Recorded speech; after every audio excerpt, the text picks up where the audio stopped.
મિત્રો, આજે એક વાત કરવી છે સત્ય ઘટનાની. વાત લગભગ 15 વર્ષ પહેલાની છે. મારા એક મિત્ર હતા. એમની એજ લગભગ 35 વર્ષની હતી. એક પ્રાઇવેટ કંપનીમાં જોબ કરતા હતા. લગભગ 30,000 જેવી સેલરી.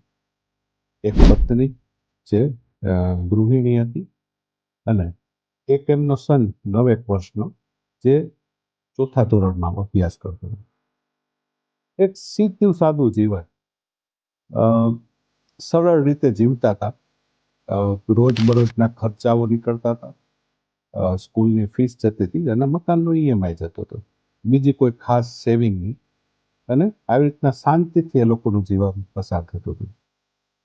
પણ એક સવારે એક એવી ઘટના બની કે મારા મિત્રને એક સિવિયર હાર્ટ એટેક આવ્યો, અને એટલો બધો ભયંકર હાર્ટ એટેક હતો કે હોસ્પિટલ સુધી ના પહોંચી શક્યો.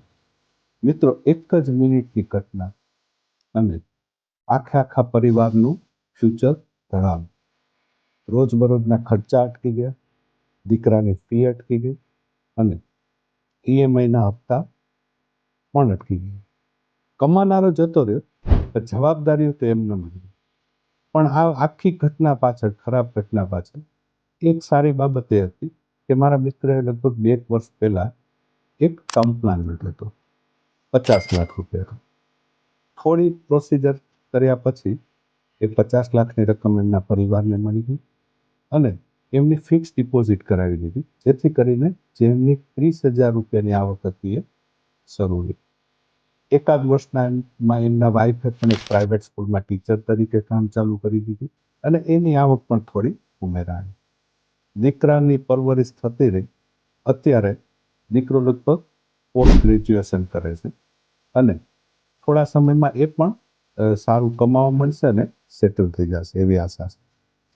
તો મિત્રો, એક સાચું ડિસિઝન જે મારા મિત્રે ટર્મ પ્લાન લેવાનું લીધું, એને કારણે એમની ગેરહાજરી પછી પણ એમનો પરિવાર એક સારી રીતના જીવી શક્યું, અને એમના દીકરાને એક સારું ભણતર અપાવી શક્યું. તો મિત્રો, માત્ર પરિવારની સુરક્ષા માટે લગભગ 1,000 રૂપિયા જેવું જો મહિનાનું પ્રીમિયમ નહીં, તો એકાદ કરોડનો આજના સમય પ્રમાણે ઇન્સ્યોરન્સ આવતો હોય છે.